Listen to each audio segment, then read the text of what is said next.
I purchased these Zig Clean Color Real brushes on Amazon. I paid $58 and some change for them, and plus shipping it ended up being right at $65. I got a set of 48 colors. I've already opened these and I played around with them a good bit, and one of the first things I did, because I thought I would be keeping them in this box, one of the first things I did was take a regular hole punch like this, and I punched a bunch of watercolor paper out, colored it with each one of these, made a little color swatch for each marker, and then I put them on top of my markers with a tape runner.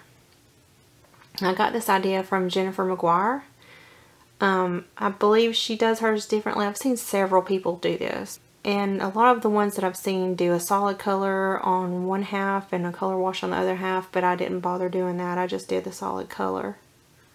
I've also done color swatches of each color, and I just scribbled a little here and used a water brush and moved it out.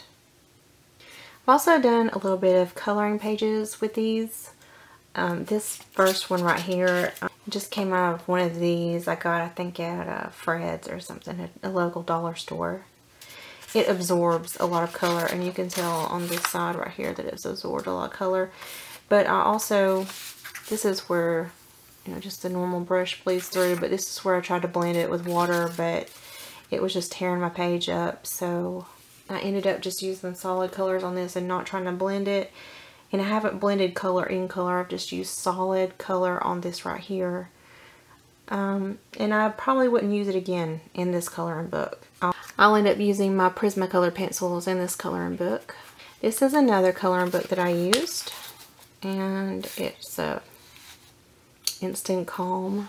My husband got this for me, and I liked it on this paper. This paper is a lot more smooth. It's about the same thickness, but it's very smooth. I couldn't blend it with water on this, but I just used solid color, and I like it a lot. I like it for coloring pages. I don't know that I'll use my really good markers just to color pages like this, though I would prefer to use them for illustrations. But I did have a lot of fun coloring with them. They're very bright colors, and they're not, you can see a couple of places where it's a little splotchy. Here you can see there's a little bit of unevenness. The pink and orange are really very solid, and the blues are pretty solid too, the orange. But this really, the darker colors are kind of where you get into more of this streakiness. But I still like it. I don't mind it. It came out pretty good considering.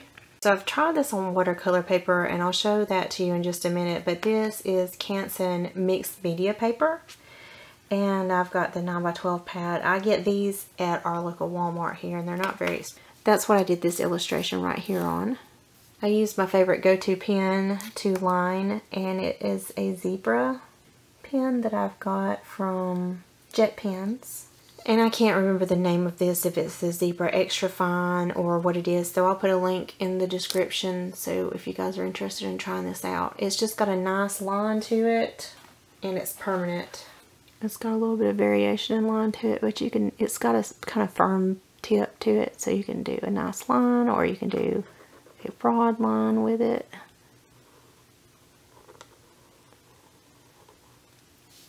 And that's what I used to do this piece, is the zebra, and then I just went in and some of these I blended, like out right here I blended marker to marker. This is a pink to an orange. These leaves I did a little bit and blended it with water. This I colored solid, and I went back over it with water because I like that watercolor texture in it, that really beautiful texture you can get with a watercolor. So you can achieve that with these markers. And then I went over it with a UniBall Signo for highlights and details. Now I really like these markers so far. They're a lot of fun. I believe they're a pigment-based marker. I'm not sure, but either way, they react with water. So you can brush them on. You can brush them on solid, or you can brush them on and add water, or you can blend with the colors from one color to another one. So there's a lot of different ways that you can use these markers to achieve different looks. Okay, I'll go ahead and show you a few ways that you can blend this. Starting with blending with water. You put just a little bit down. And I'm just using a water brush. This is a Tim Holtz detailer.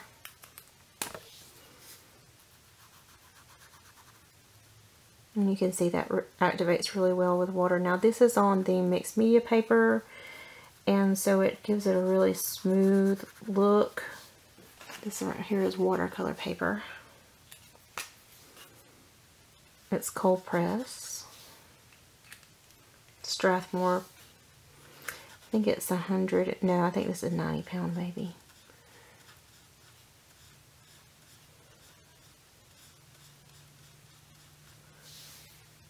Just a little bit smoother on the mixed media paper, but you can work it a whole lot more on this watercolor paper.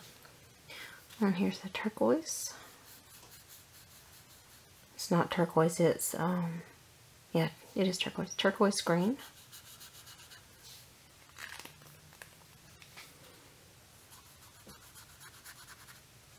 And these work very similar to distress markers, but the distress markers I find sometimes you can't blend this out totally right here. This line, you can't blend it away, especially with the pinks and reds. But these blend a lot smoother right there, all the way out.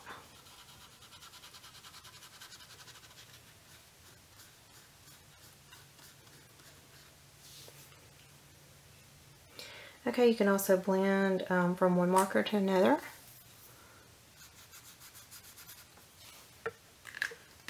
That's purple, and this is lilac.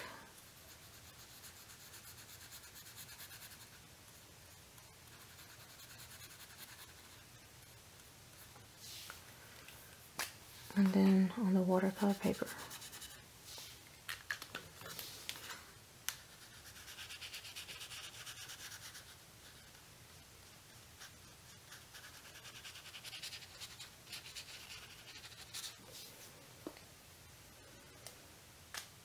They're just a lot of fun to play with.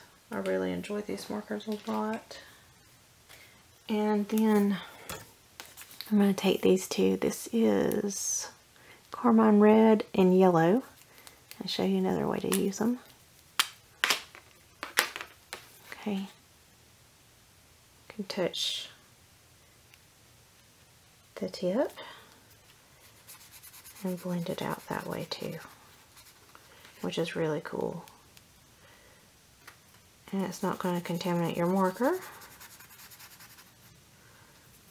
And then let me clean that off a little bit and show you what it would look like without the red in it. These are a lot of fun, and they're very different to use because they have this an actual real brush on the tip instead of a marker tip. These also blend out rather nicely with a Wink of Stella brush.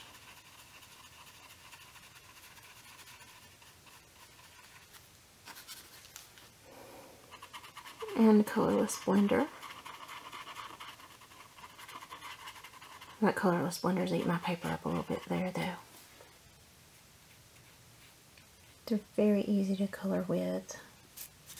And like I said, I tried blending with water in this book and it didn't work very well. That's my favorite method to use with them. But it did not work in this book.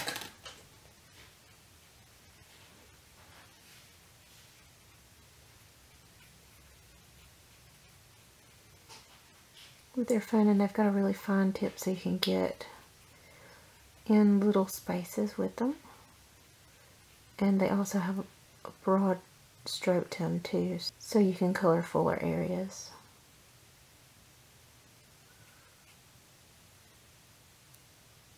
Just to show you that. Very fine coloring with them, or a very broad stroke.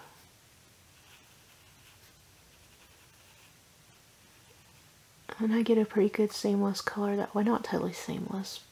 I get a pretty good solid color that way. I've seen a few videos of these where people have kept them in their original box, and that's what I intended to do. But this box is starting to tear in a couple of places, so I have made other arrangements.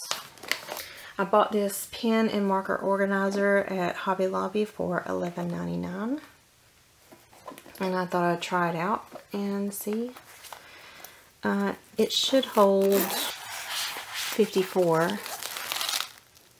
We've got 9 loops on each one of these, and there are 6 spaces, so it should hold 54, and I've got 48, so that'll give me enough room to hold all of my markers and maybe my Wink of Stella and my watercolor brush too.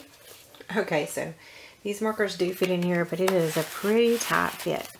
And also, the rings are pretty uneven. Like, this has 9, this has 7, this has 7, this has 10, this has 10, and this has 12.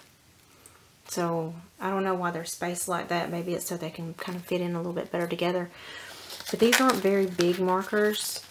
And the photo showed on the tag shows some pretty good size, almost Crayola-like markers in there, and I don't know how they would fit that many in here, but because when I close this up, and that's how it fits, and you can see it's a pretty tight fit in there. Now it does zip, but barely. So I don't know, I might end up finding something else to keep them in, but for right now this will work. I like it. It's a really cute case, but it probably would be better off with colored pencils maybe. But like I said, it'll definitely work for now. We'll see if it maybe loosens up a little bit maybe. I'm just afraid it's going to rip that zipper up. But for $12, it's not very expensive. I might put something else in there and keep these in a baggie.